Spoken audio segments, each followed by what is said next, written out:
Hello बच्चों।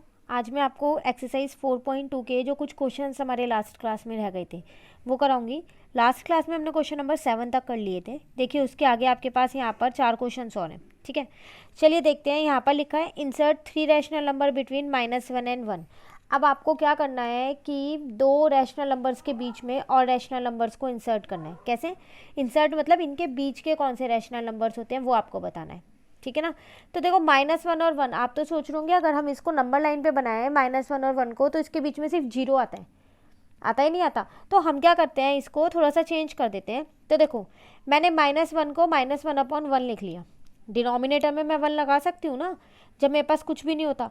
वही मैंने यहाँ किया, और 1 को भी मैंने 1/1 लिख दिया। ठीक है, अब मैंने पता है क्या किया, अब मैंने यहाँ पर बेस चेंज किए, क्योंकि -1 और 1 के बीच में तो सिर्फ एक 0 ही रैशनल नंबर है, लेकिन मुझे 4 चाहिए। चाहिए नहीं चाहिए, तो मैंने क्या किया, इनका बेस चेंज कर लिया। आप कुछ भी कर सकते हो, 5 से भी मल्टीप्लाई कर सकते हो, 6 से भी, 7 से भी, किसी से भी। ठीक है, तो मैंने यहाँ पर 4 से कर लिया, 4 × 4। तो फिर नीचे वाला बेस भी तो 4 × 4 होगा। दोनों के बेस सेम होने चाहिए। तो ये हो गया -4/4, ये हो गया 4/4। अब आप देखो इनके बीच में नंबर्स आ रहे हैं, बिल्कुल आ रहे हैं। -3/4, -2/4, -1/4, इनके बीच के नंबर्स ही तो हैं ये।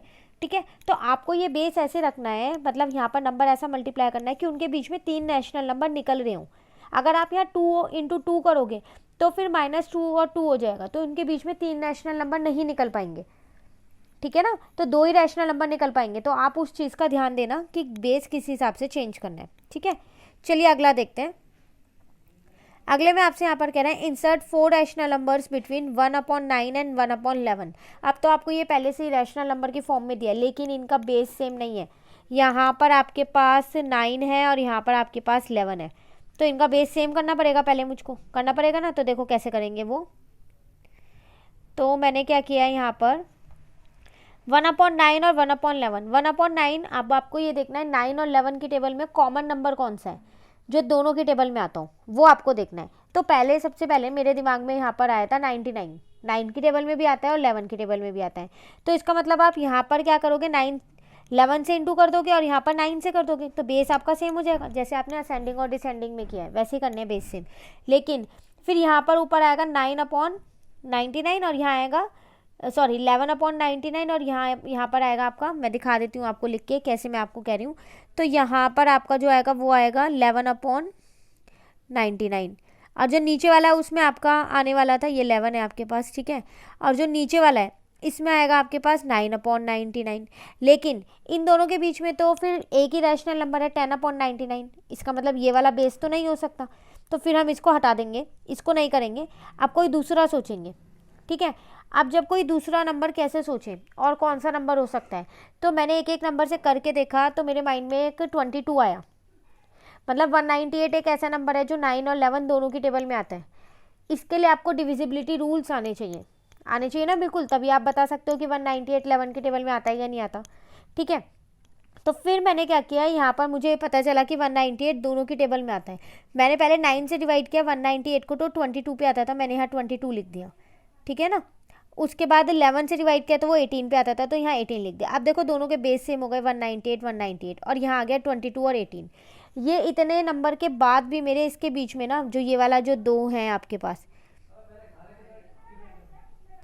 इनके बीच में अभी भी मेरे 3 ही रैशनल नंबर आ रहे हैं। कौन कौन से, 21/198, 21 20 और 19, 3 ही आ पा रहे हैं। क्योंकि जो ये वाला नंबर है ना, ये नहीं लिखते और ना ही ये लिखते, इनके बीच के नंबर लिखते हैं। तो 3 ही रैशनल नंबर आ पा रहे हैं, जबकि मुझे क्वेश्चन में 4 निकालने हैं।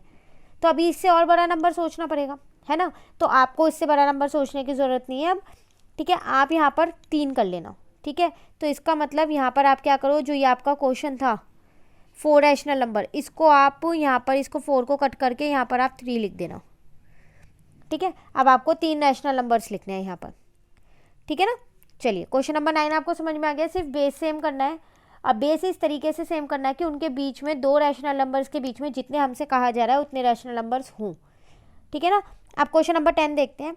इंसर्ट 5 रैशनल नंबर बिटवीन, अब फिर दोबारा 5 रैशनल नंबर्स लिखने हैं। तो -1/5 और -1/7 है। तो चलिए देखते हैं कैसे करेंगे, बेस सेम करना पड़ेगा ना मुझको। तो मैंने क्या किया, देखो यहाँ पर बेस सेम कर दिया है। तो बेस सेम करने के लिए फिर वही मुझे कोई बड़ा सा नंबर ढूंढना पड़ेगा जो दोनों की टेबल में आता हो। तो मेरे को पता है 5 की टेबल में वो सारे नंबर आते हैं जिनके लास्ट में 0 और 5 होता है, और 7 की टेबल में तो 7 का रूल होता है, उसको तो अलग से निकालना पड़ेगा। तो मुझे पता है 7 2 जा 14 होता है। अगर मैं 140 कर दूँ तो वो 5 की टेबल में भी आता होगा और 7 की में भी, क्योंकि 5 की टेबल में तो इसलिए आता होगा ना उसके लास्ट में 0 है ना। तो मैंने क्या किया, 140 सोच लिया। अब 7 से 140 को डिवाइड किया तो 20 आया, तो मैंने यहाँ पर 20 लिख दिया। 5 से 140 को डिवाइड किया तो 28 आया, मैंने यहाँ 28 लिख दिया ऊपर नीचे। मल्टीप्लाई किया तो देखो मेरे नंबर्स आ गए। अब 20 -28 और -20, इनके बीच के नंबर कौन कौन से हो गए, तो अब आपको वो लिखने हैं। तो कैसे लिखोगे आप, एक आया आपके पास -27 अपॉन 140, -26, -25, -24, -23। ठीक है, तो ये सारे नंबर्स आपने लिख दिए। किनके बीच के नंबर्स हैं ये आपके पास, ये आपके पास है -28 अपॉन 140 से -20 अपॉन 140 तक। ठीक है, अभी एक दो और रह रहे हैं, आप वो भी लिख सकते हो, लेकिन क्वेश्चन में आपको 5 ही लिखने थे, तो आप कोई से भी 5 लिख सकते हो, पर लाइन से लिखने हैं आपको। ठीक है ना। चलिए लास्ट क्वेश्चन है गया हमारी आज की एक्सरसाइज का, फिर एक्सरसाइज कंप्लीट है। कह रहा है आपसे find the absolute value of the following rational number. अच्छा, एब्सोल्यूट वैल्यू होता क्या है पहले हम ये जान लेते हैं। एब्सोल्यूट वैल्यू का मतलब है अगर कोई नंबर नेगेटिव है तो भी पॉजिटिव होगा, और अगर कोई पॉजिटिव है तो भी पॉजिटिव होगा। जैसे मैं आपको यहीं पर बताती हूँ, ये 5/7 है, तो ये तो मेरा 5/7 ही आएगा क्योंकि पॉजिटिव है। -3/8 है, तो इसकी जो एब्सोल्यूट वैल्यू है ना वो आएगी मेरे पास 3/8, ये माइनस हट जाएगा। अब इस माइनस से माइनस तो कट गया, तो 13/6 की एब्सोल्यूट वैल्यू कितनी आएगी, 13/6 ही आएगी। ठीक है, एक लास्ट रह गया है मेरे पास, वो है मेरे पास यहाँ पर 20/-29, तो इसकी एब्सोल्यूट वैल्यू कितनी आएगी मेरे पास, इसकी एब्सोल्यूट वैल्यू आएगी 20/29। तो आपको समझ में आया, अगर कोई नेगेटिव है तो भी वो पॉजिटिव बन जाएगा, और पॉजिटिव है तो पॉजिटिव ही रहेगा। ठीक है ना। देखिए मैंने यहाँ पर ये कर दिया है आपका क्वेश्चन पूरा। ठीक है, तो इसी के साथ हमारी क्लास खत्म होती है आज की। नेक्स्ट एक्सरसाइज हम अपने नेक्स्ट क्लास में करेंगे, और ये आपकी एक्सरसाइज भी यहाँ पर कंप्लीट होती है। ठीक है, तो आप यहाँ तक कंप्लीट कर लीजिएगा, बाकी का नेक्स्ट क्लास में करेंगे। Thank you.